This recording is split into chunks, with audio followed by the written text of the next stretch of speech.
Hi, I'm Kaviraj from scoringtarget.com. In today's session, we are going to discuss SSLC ವಿದ್ಯಾರ್ಥಿಗಳು ಈಗಿನಿಂದಲೇ ಹೀಗೆ ಓದಿ SSLC study tips. So ಇವತ್ತಿನ ಒಂದು ಕ್ಲಾಸಲ್ಲಿ ನಾವು SSLC ವಿದ್ಯಾರ್ಥಿಗಳು ತಮ್ಮ ಎಕ್ಸಾಮ್ಗೆ ಈಗಲಿಂದಲೇ ಯಾವ ಥರ ಪ್ರಿಪೇರ್ ಆಗಬೇಕು ಅನ್ನೋದ್ರ ಬಗ್ಗೆ ಒಂದು ಸಂಕ್ಷಿಪ್ತವಾದ ಮಾಹಿತಿಯನ್ನು ಕೊಡ್ತಾ ಇದ್ದೀವಿ. ಇದು ಕೇವಲ SSLC ವಿದ್ಯಾರ್ಥಿಗಳಿಗೆ ಅಷ್ಟೇ ಅಲ್ಲದೆ ಇತರ ತರಗತಿಯ ವಿದ್ಯಾರ್ಥಿಗಳು ಕೂಡ ಅಂದರೆ PUC ವಿದ್ಯಾರ್ಥಿಗಳು ಕೂಡ ತುಂಬಾ ಅನುಕೂಲಕಾರಿಯಾದಂಥ ಒಂದು ವಿಡಿಯೋ ಆಗಿದೆ. ಸೊ ಹೀಗಾಗಿ ಹೈಸ್ಕೂಲ್ ಮತ್ತು ಕಾಲೇಜಿನ ವಿದ್ಯಾರ್ಥಿಗಳು ತಪ್ಪದೇ ನೋಡಬೇಕು. ಸೊ ಯಾವ ಥರ ಈಗ ನಾವು ಅಕಾಡೆಮಿಕ್ ಇಯರ್ ಸ್ಟಾರ್ಟ್ ಆದಾಗ ನಾವು ಬಿಗಿನಿಂದ ಸ್ಟಡಿ ಮಾಡ್ತಾ ಹೋದರೆ ಮುಂದೆ ಬರ್ತಕ್ಕಂಥ ದಿನಗಳಲ್ಲಿ ನಮಗೆ ಎಕ್ಸಾಮು ಯಾವುದೇ ಕೂಡ ಟಫ್ ಅನಿಸೋದಿಲ್ಲ. ಸೊ ಅದಕ್ಕೆ ಸಂಬಂಧಪಟ್ಟಂತೆ ನಾವು ಯಾವ ಥರ ಪ್ರಿಪೇರ್ ಆಗಬೇಕು ಅಂತಕ್ಕಂಥ ಒಂದು ಗೈಡ್ಲೈನ್ಸ್ ಇದೆ. ಸೊ ಮೊದಲನೇ ಒಂದು ಪಾಯಿಂಟ್ಸ್ ಏನು, ಫಸ್ಟ್ ಪಾಯಿಂಟ್ ಏನಂದರೆ ಕಲೆಕ್ಟ್ ಟೆಕ್ಸ್ಟ್ ಬುಕ್ಸ್.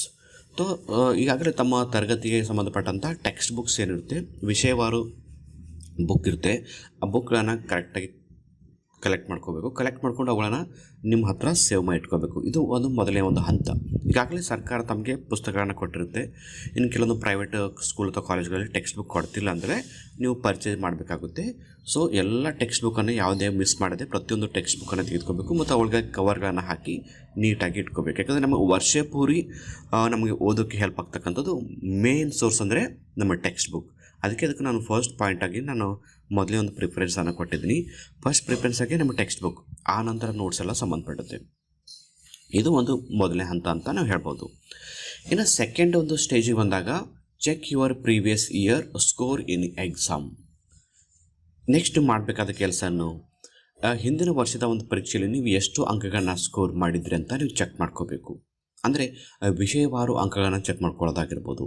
ಸೊ ಏನೇನು ಚೆಕ್ ಮಾಡ್ಕೋಬೇಕು ಲಾಸ್ಟ್ ಇಯರ್ದು, ಚೆಕ್ ದಿಸ್ ಪಾಯಿಂಟ್ಸ್. ಸೊ ಮೊದಲನೇದಾಗಿ ಹೈ ಸ್ಕೋರ್ಡ್ ಸಬ್ಜೆಕ್ಟ್.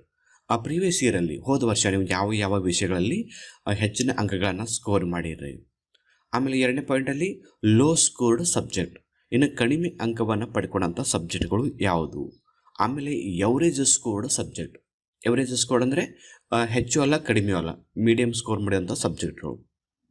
ಒಟ್ಟಾರೆ ಈ ಮೂರು ಹಂತಗಳಲ್ಲಿ ನಾವು ಈ ಥರ ಒಂದು ಗ್ರಾಫ್ಸನ್ನು ಹಾಕೋಬೇಕು. ಯಾವ ಸಬ್ಜೆಕ್ಟು ನಮ್ಮ ಹೈ ಸ್ಕೋರ್ ಆಗಿದೆ ಅದನ್ನು ಹೈ ಗ್ರಾಫಲ್ಲಿ ತೋರಿಸ್ಬೇಕು. ಇನ್ನು ಯಾವ ಸಬ್ಜೆಕ್ಟ್ ತುಂಬ ಲೋ ಆಗಿದೆ ಅದು ಲೋ ಗ್ರಾಫಲ್ಲಿ ತೋರಿಸ್ಬೇಕು. ಮೀಡಿಯಮ್ ರೇಂಜಲ್ಲಿ ಕೆಲವೊಂದು ಸಬ್ಜೆಕ್ಟ್ಗಳನ್ನ ತೋರಿಸ್ಬೇಕು.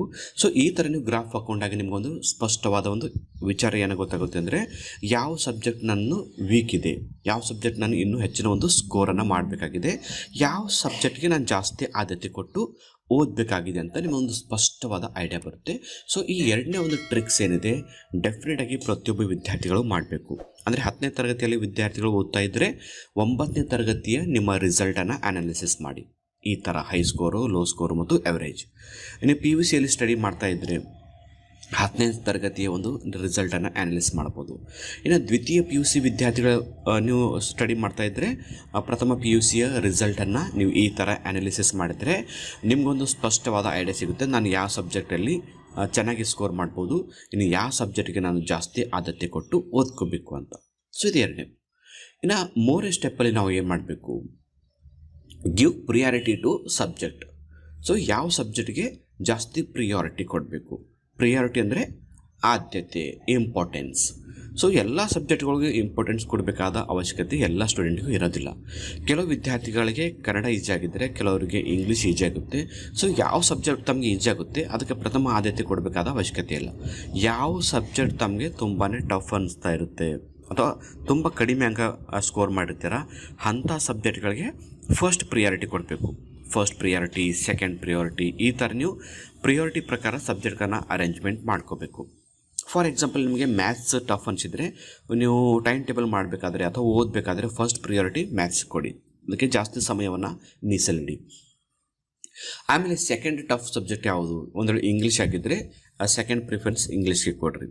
ಈ ಥರ ಡಿಫಿಕಲ್ಟಿ ಲೆವೆಲ್ ಪ್ರಕಾರ ಪ್ರಿಫರೆನ್ಸ್ಗಳನ್ನ ಕೊಡ್ತಾ ಹೋಗಿದ್ರೆ ತಮಗೆ ಈಸಿ ಸಬ್ಜೆಕ್ಟ್ಗಳು ಪ್ರಾರಂಭದಲ್ಲಿ ಓದಿದ್ರೆ ನೆನಪಿನ ಶಕ್ತಿ ಕೂಡ ಚೆನ್ನಾಗಿರುತ್ತೆ, ಓದ್ಬೋದು.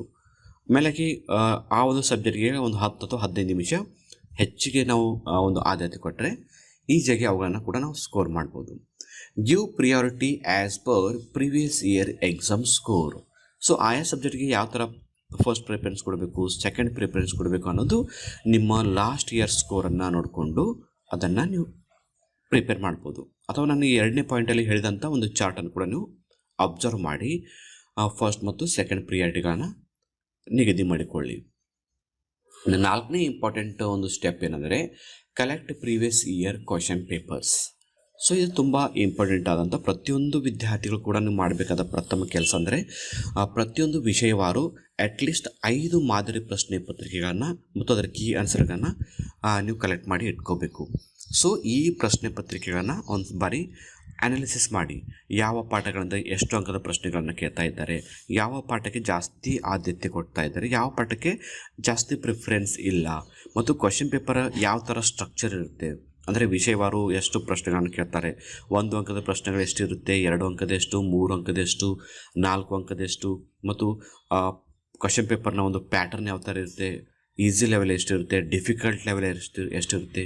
ಸೊ ಇದು ನಿಮಗೆಲ್ಲ ಐಡಿಯಾ ಬಂದಾಗ ಯಾವ ಪಾಠಗಳು, ಯಾವ ವಿಷಯಗಳು ಯಾವ ಥರ ಓದ್ಕೋಬೇಕು, ಯಾವ ಪಾಠಗಳು ಜಾಸ್ತಿ ಆದ್ಯತೆ ಕೊಟ್ಟು ಓದ್ಕೋಬಾರ್ದು ಅಂತ ನಿಮಗೊಂದು ಕ್ಲಿಯರ್ ಒಂದು ಬ್ಲೂ ಪ್ರಿಂಟ್ ಸಿಗುತ್ತೆ.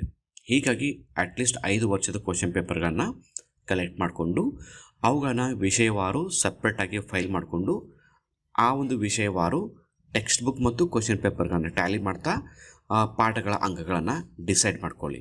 ಅಂದರೆ ಮೊದಲನೇ ಪಾಠದಿಂದ ಎಷ್ಟು ಅಂಕದ ಪ್ರಶ್ನೆಗಳು ಕೇಳಿದ್ರು, 2ನೇ ಪಾಠದಿಂದ ಎಷ್ಟು ಕೇಳಿದ್ರು, ಈ ಥರ ಪ್ರತಿಯೊಂದು ಪಾಠಕ್ಕೂ ಡಿವೈಡ್ ಮಾಡ್ಕೊಳ್ಳಿ. ಇದು 4ನೇ ಪಾಯಿಂಟ್.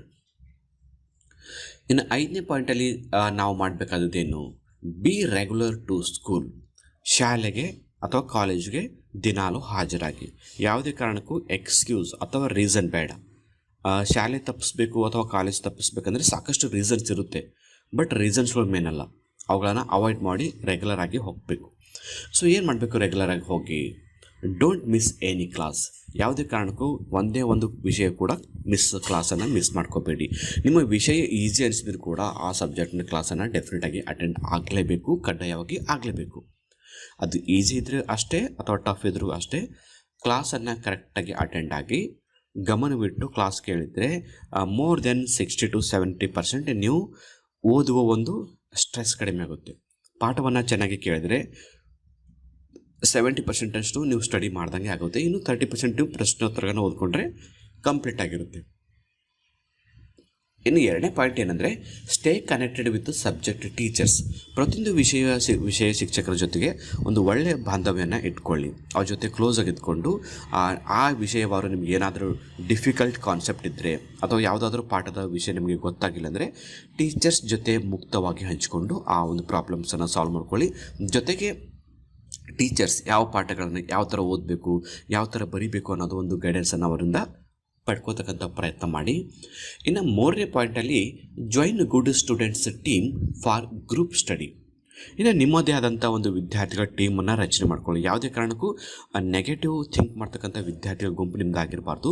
ಪಾಸಿಟಿವ್ ಮೈಂಡೆಡ್ ಸ್ಟೂಡೆಂಟ್ಗಳೇನು ಇರ್ತಾರೆ, ಮತ್ತು ರೆಗ್ಯುಲರ್ ಆಗಿ ಸ್ಕೂಲ್ಗೆ ಬರ್ತಕ್ಕಂಥದ್ದು, ರೆಗ್ಯುಲರ್ ಆಗಿ ಕ್ಲಾಸ್ಗೆ ಅಟೆಂಡ್ ಆಗಿ ಚೆನ್ನಾಗಿ ಓದ್ತಕ್ಕಂಥ ಸ್ಟೂಡೆಂಟ್ಗಳ ಟೀಮನ್ನು, ನಿಮ್ಮದೇ ಆದ ಒಂದು 4 ಅಥವಾ 5 ಜನರ ಟೀಮನ್ನು ಮಾಡಿಕೊಂಡು ಗ್ರೂಪ್ ಸ್ಟಡಿಗೆ ನಿಮ್ಗೆ ಹೆಲ್ಪ್ ಆಗುತ್ತೆ. ಅಥವಾ ನೀವು ಯಾವುದಾದ್ರೂ ಕ್ಲಾಸ್ಗೆ ಮಿಸ್ ಆಗಿದ್ದರೆ ಅದರ ಬಗ್ಗೆ ನಿಮ್ಮ ಸ್ಟೂಡೆಂಟ್ಗಳಿಂದ ಗ್ರೂಪಲ್ಲಿ ತಿಳ್ಕೊಬೋದು. ಅಥವಾ ಯಾವುದಾದ್ರೂ ನಿಮಗೆ ಪಾಠದ ಒಂದು ವಿಷಯವಾರ ಅಂಶ ಗೊತ್ತಾಗಲಿಲ್ಲ ಅಂದರೆ ನಿಮ್ಮ ಈ ಗ್ರೂಪ್ ಡಿಸ್ಕಷನ್ ಮಾಡಿದ್ರೆ ನಿಮ್ಗೆ ಆ ಕಾನ್ಸೆಪ್ಟ್ ಕೂಡ ಈಜಿ ಆಗುತ್ತೆ ಮತ್ತು ಗ್ರೂಪ್ ಸ್ಟಡಿದಿಂದ ಒಳ್ಳೆಯ ನೆನಪಿನ ಶಕ್ತಿ ಕೂಡ ಇಂಪ್ರೂವ್ ಆಗುತ್ತೆ. ಹೀಗಾಗಿ ಈ 3 ಪಾಯಿಂಟ್ಸನ್ನು ಕ್ಲಿಯರಾಗಿ ನೆನಪಿಟ್ಕೊಳ್ಳಿ. ಕ್ಲಾಸ್ ಮಿಸ್ ಮಾಡಬಾರ್ದು, ಪ್ರತಿಯೊಂದು ವಿಷಯವಾರು ಶಿಕ್ಷಕರ ಜೊತೆಗೆ ಒಳ್ಳೆಯ ಬಾಂಧವ್ಯ ಇಟ್ಕೊಳ್ಳಿ ಮತ್ತು ಒಳ್ಳೆಯ ಗ್ರೂಪ್ ವಿದ್ಯಾರ್ಥಿಗಳ ಒಂದು ಗುಂಪನ್ನು ರಚನೆ ಮಾಡ್ಕೊಳ್ಳಿ. ಇನ್ನೀಗ 7ನೇ ಪಾಯಿಂಟಿಗೆ ಹೋಗೋಣ. 7ನೇ ಪಾಯಿಂಟ್ ಏನಿದೆ, prepare own short notes on each subject. ಏನು ಪ್ರತಿಯೊಂದು ನಾವು ವಿಷಯಕ್ಕೆ ಸಂಬಂಧಪಟ್ಟಂತೆ ನಾವು ಗೈಡ್ ಓದೋದು ಅಥವಾ ಯಾವುದಾದ್ರೂ ರೆಡಿ ಮೆಟೀರಿಯಲ್ ಪುಸ್ತಕಗಳನ್ನು, ಟೆಕ್ಸ್ಟ್ ಬುಕ್ ಅಥವಾ ನೋಟ್ಸನ್ನು ಓದೋದು ಬೇಡ. ಯಾಕಂದರೆ ಆ ನೋಟ್ಸ್ ಏನಾಗಿರುತ್ತೆ, ಪ್ರಿಪೇರ್ ಮಾಡಿದವರು ತಮ್ಮ ಒಂದು ಮೆಂಟಾಲಿಟಿ ಡಿಫಿಕಲ್ಟ್ ಲೆವೆಲ್ ಪ್ರಕಾರ ಅವ್ರು ರಚನೆ ಮಾಡಿರ್ತಾರೆ. ಬಟ್ ನಿಮ್ಮ ಒಂದು ಟ್ಯಾಲೆಂಟು, ನಿಮಗೆ ಸಿಗ್ತಕ್ಕಂಥ ಸಮಯ, ನಿಮ್ಮೊಂದು ನೆನಪಿನ ಶಕ್ತಿ, ಸೊ ನಿಮ್ಮ ಕೆಪಾಸಿಟಿ ಏನು ಅಂತ ನಿಮ್ಗೆ ಗೊತ್ತಿರುತ್ತೆ. ನಿಮಗೆ ಈಸಿ ಆಗ್ತಕ್ಕಂಥ ಟೈಮ್ ಟೇಬಲನ್ನು ನೀವು ಓನಾಗಿ ಮಾಡ್ಕೊಳ್ಳಿ. ಸೊ ಟೈಮ್ ಟೇಬಲ್ ಪ್ರಕಾರ ಮತ್ತು ನೋಟ್ಸನ್ನು ನಿಮ್ಮ ಓನ್ ಕೈ ಬರಹದಲ್ಲಿ ಇರಲಿ. ಯಾರೋ ಮಾಡಿದಂಥ ಒಂದು ಪ್ರಿಂಟೆಡ್ ನೋಟ್ಸ್ ಆಗಿರಲಿ ಅಥವಾ ಪಾಸಿಂಗ್ ಪ್ಯಾಕೇಜ್ ಆಗಿರಲಿ ಅಥವಾ ಸ್ಟಡಿ ಪ್ಯಾಕೇಜಸ್ ಆಗಿರಲಿ, ಸೊ ಬೇರೆಯವರು ಮಾಡಿದಂಥ ಒಂದು ನೋಟ್ಸನ್ನು ನೀವು ರೆಫರ್ ಮಾಡೋಕ್ಕೆ ಹೋಗಬೇಡಿ. ಅದು ನಿಮ್ಮ ಮೆಂಟಾಲಿಟಿಗೆ, ನಿಮ್ಮ ಒಂದು ಲೆವೆಲ್ಗೆ ಅಡ್ಜಸ್ಟ್ ಆಗತಕ್ಕಂಥ ಸಾಧ್ಯತೆ ತುಂಬಾ ಕಡಿಮೆ ಇರುತ್ತೆ. ಅದಕ್ಕಾಗಿ ಯಾವುದೇ ವಿಷಯ ಇರಲಿ ಶಾರ್ಟ್ ನೋಟ್ಸ್, ತುಂಬ ಡೀಪಾಗಿ ನೋಟ್ಸ್ ಮಾಡೋದು ಬೇಡ. ಶಾರ್ಟಾಗಿ ಪಾಯಿಂಟ್ಸನ್ನು ವಿಷಯವಾರು ಸೆಪ್ರೇಟಾಗಿ ಮಾಡ್ಕೊಳ್ಳಿ. ಇದರಿಂದ ಏನಾಗುತ್ತೆ, ನಿಮ್ಮ ಎಕ್ಸಾಮ್ ಸಮೀಪ ಬಂದಾಗ ಅಥವಾ ಪಾಠಗಳ ರಿವಿಷನ್ ಮಾಡೋ ಟೈಮಲ್ಲಿ ಇಡೀ ಟೆಕ್ಸ್ಟ್ ಬುಕ್ ಓದಬೇಕಾದ ಅವಶ್ಯಕತೆ ಇರೋದಿಲ್ಲ. ನೀವು ಮಾಡಿದಂಥ ನೋಟ್ಸನ್ನು ಒಂದು ಬಾರಿ ಕಣ್ಣು ಹಚ್ಚಿದ್ರೆ ಸಾಕು, ಈಸಿಯಾಗಿ ಟೈಮ್ ಸೇವ್ ಆಗುತ್ತೆ ಮತ್ತು ಶಾರ್ಟಲ್ಲಿ ಇಡೀ ಪಾಠವನ್ನು ರಿವಿಷನ್ ಮಾಡ್ಬೋದು. ಇಲ್ಲಿ ಮಾಡಬೇಕಾದದ್ದೇನು, most expected chapters short notes. ಎಲ್ಲ ಪಾಠದ ನೋಟ್ಸ್ ಮಾಡಬೇಕಾದ ಅವಶ್ಯಕತೆ ಇಲ್ಲ. ಯಾವ ಪಾಠಗಳಿಂದ ಜಾಸ್ತಿ ಅಂಕದ ಪ್ರಶ್ನೆಗಳು ಬರುತ್ತೆ ಆ ಪಾಠಗಳಿಗೆ ಜಾಸ್ತಿ ಒಂದು ಶಾರ್ಟ್ ನೋಟ್ಸನ್ನು ಮಾಡ್ಕೊಳ್ಳಿ. ಇನ್ನೊಂದು ಏನು ಅಲ್ಲಿ ನೋಟ್ಸ್ ಅಂದರೆ short notes on difficult concept. ಎಲ್ಲ ಪಾಠದ ಎಲ್ಲ ಒಂದು ಚಾಪ್ಟರ್ನ ನೋಟ್ಸ್ ಮಾಡಬೇಕಾದ ಅವಶ್ಯಕತೆ ಇರೋದಿಲ್ಲ. ನಿಮಗೆ ಯಾವ ಪಾಠ ಟಫ್ ಅನಿಸುತ್ತೆ ಆ ಪಾಠದ ಶಾರ್ಟ್ ನೋಟ್ಸನ್ನು ಮಾತ್ರ ಪ್ರಿಪೇರ್ ಮಾಡ್ಕೊಳ್ಳಿ. ಇದರಿಂದ ತಮಗೂ ಕೂಡ ಟೈಮ್ ಸೇವ್ ಆಗುತ್ತೆ. ಇನ್ನು ಕೊನೆಯ ಒಂದು ಟಿಪ್ಸ್ ಏನಂದರೆ, prepare study time table. Well done, ಯಾವುದೇ ಕಾರಣಕ್ಕೂ ಒಂದು ಒಳ್ಳೆ preparation. Well begin is half done ಅಂತ ಇಂಗ್ಲೀಷ್ನಲ್ಲಿ ಒಂದು ಗಾದೆ ಮಾತಿದೆ. ಅಂದರೆ ಪ್ರಾರಂಭ ಚೆನ್ನಾಗಿ ಮಾಡಿದರೆ ಅರ್ಧ ನಾವು ಪ್ರಿಪೇರ್ ಆದ ಹಾಗೆ. ಸೊ ಹೀಗಾಗಿ ಯಾವುದೇ ಒಂದು ತರಗತಿ ಅಥವಾ ಕ್ಲಾಸ್ ಸ್ಟಾರ್ಟ್ ಆದಾಗ ನಿಮ್ಮ ಒಂದು ಮನೆಯಲ್ಲಿ ನಿಮಗೆ ಸಿಗ್ತಕ್ಕಂಥ ಟೈಮ್ ಏನಿರುತ್ತೆ, ಬೆಳಗ್ಗೆ ಮತ್ತು ಸಾಯಂಕಾಲ ನಿಮಗೆ ಸಿಗ್ತಕ್ಕಂಥ ಟೈಮನ್ನು ಮ್ಯಾನೇಜ್ ಮಾಡಿಕೊಂಡು ಒಂದು ಟೈಮ್ ಟೇಬಲನ್ನು ಪ್ರಿಪೇರ್ ಮಾಡ್ಕೊಳ್ಳಿ. ಆ ಟೈಮ್ ಟೇಬಲ್ ಪ್ರಕಾರನೇ ನೀವು ಸ್ಟಡಿ ಮಾಡ್ಕೊಳ್ಳಿ. ಅಂದರೆ ಮುಂಜಾನೆ ನಿಮಗೆ ಎಷ್ಟು ಸಮಯ ಸಿಗುತ್ತೆ, ಸಾಯಂಕಾಲ ಸ್ಕೂಲ್ ಅಥವಾ ಕಾಲೇಜ್ ಬಂದ ನಂತರ ಎಷ್ಟು ಟೈಮ್ ಸಿಗುತ್ತೆ, ಆ ಒಂದು ಟೈಮ್ ಟೇಬಲ್ ಪ್ರಕಾರ ಪ್ರತಿಯೊಂದು ವಿಷಯಕ್ಕೆ ಇಂತಿಷ್ಟು ಟೈಮನ್ನು ಡಿಸೈಡ್ ಮಾಡ್ಕೊಳ್ಳಿ. ಬೆಳಗ್ಗೆ ಒಂದು 3 ವಿಷಯಗಳು, ಸಾಯಂಕಾಲ ಒಂದು 3 ವಿಷಯಗಳನ್ನು ಸ್ಟಡಿ ಮಾಡ್ತಕ್ಕಂಥ ಒಂದು ಟೈಮ್ ಟೇಬಲ್ ರೆಡಿ ಮಾಡ್ಕೊಳ್ಳಿ.